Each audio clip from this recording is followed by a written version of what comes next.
మళ్ళీ రష్యా నుంచి చమురు దిగుమతులు తగ్గించుకుంటాం అమెరికా బెదిరింపుల అనేది ఇక్కడ ఇది సెకండ్ పేజీలో పైన బాక్స్ కట్టిన వార్తలో. But at the same time Russia oil కొనుగోళ్ళు ఆపేస్తే మనకి ఆ దిగుమతుల భారం ఎంత ఉంటుంది అనేది కూడా ఇచ్చాం మనం. అందుకనే అయినా అదే అది రష్యా తరహాలో తక్కువ ధరకి ఇచ్చే వాళ్ళు దొరికితేనే అక్కడ అదే ఉంది కంపారిజన్. అంటే అయినా చేయొచ్చు అట్లాంటి పని, మనం చేయకూడదు కదా.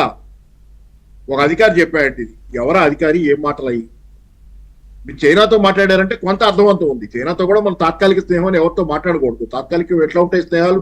స్నేహం అంటే మనస్ఫూర్తిగా మనసా వాచ శాశ్వతంగా నిలబడేది పక్కన బంధం.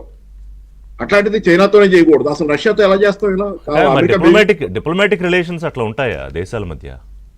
డిప్లొమాటిక్ కాదు, అమెరికాకి ఎమోషనల్ కుదురుతుందా పాపారావు గారు స్నేహ దేశాల మధ్య? ఖచ్చితంగా మనకి పొరపాటు. ఇది శాశ్వత మిత్రుడండి. బంగ్లాదేశ్ యుద్ధ సమయంలో రష్యా పాత్ర ఎలాంటి, సోవియట్ యూనియన్ పాత్ర మొత్తం ఎంత నిలబడ్డారు వాళ్ళు, ఎన్ని కష్టాలు నష్టాలు ఓర్చుకుని మనకి నిలబడ్డారు, ఎంత సాయం చేశారు.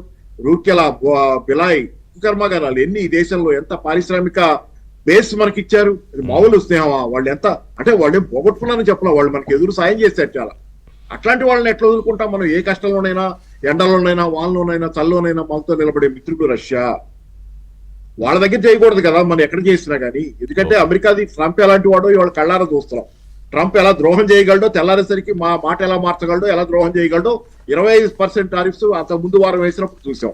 దాని మీద అది చాలన్నట్టు అసలు ఉరిమి ఏది అసలు కారణం లేకుండా నిష్కారణంగా వచ్చి మీద పడి 20% రష్యా నుంచి ఆయిల్ కొంటున్నారని. రష్యా నుంచి ఆయిల్ మనం కొంటాం ఏంటి? టర్కీ కొంటుంది, చైనా కొంటుంది, ఇంకా దేశాలు కొంటది. వాళ్ళ మీదకి ఎందుకు పోలా?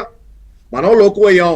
మనం ఎదురెదురు పోయి అమెరికాకి సాయం చేస్తున్నాం. ఎందుకు లోకువయ్యాం?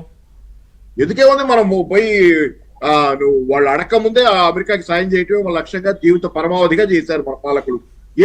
చూడండి మీరు, ఈ ట్రంప్ అధికారంలోకి వచ్చిన తర్వాత ఫిబ్రవరి ప్రాంతంలో ఎప్పుడో మోడీ గారు అమెరికా వెళ్ళారు. అప్పటికి భారతదేశ వాణిజ్యం అమెరికాతో $190 బిలియన్ పర్ ఇయర్ ఉంది.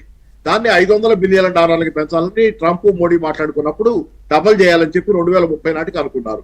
ఎట్లా డబుల్ చేయబోతున్నారు అంటే, డబుల్ అవ్వాలంటే ఏం చేయాలి? మనం కొంత వాళ్ళ దగ్గర నుంచి కొనే ఉండాలి, వాళ్ళు మన దగ్గర నుంచి కొనే ఉండాలి. అలా కాదు ఇప్పుడు జరుగుతుంది. ఏంటంటే డబుల్ ఎలా అవుతుందంటే, మనం అమెరికా నుంచి కొంటే డబుల్ అవుద్ది, వాళ్ళు మన దగ్గర కొనరు. వాళ్ళు మన దగ్గర ఏమి కొనరు, మనం కొనాలి. ఏం కొనాలి? వాడికి అమ్మటానికి కూడా ఏమి లేవు అమెరికా దగ్గర. ఉత్పత్తి ఏముంది అమెరికా? ఇప్పుడు అదే కదా. కాదు, ఇప్పుడు వాళ్ళ బియ్యం కొనండి, మా చేపలు పంపిస్తాం మేము, లేకపోతే మా డైరీకి పంపిస్తాం అంటే మనం అన్ని ఏం చేసుకోవాలి? అదో పార్టీ. ఇప్పుడు చర్చల్లో అదో పార్టీ ఉంది. చర్చలకు ముందు ఆ మోడీ గారు కలిసినప్పుడు ఫిబ్రవరి ప్రాంతంలో ఏం కొనమంటాడు? ఆయుధాలు కొనమంటాడు.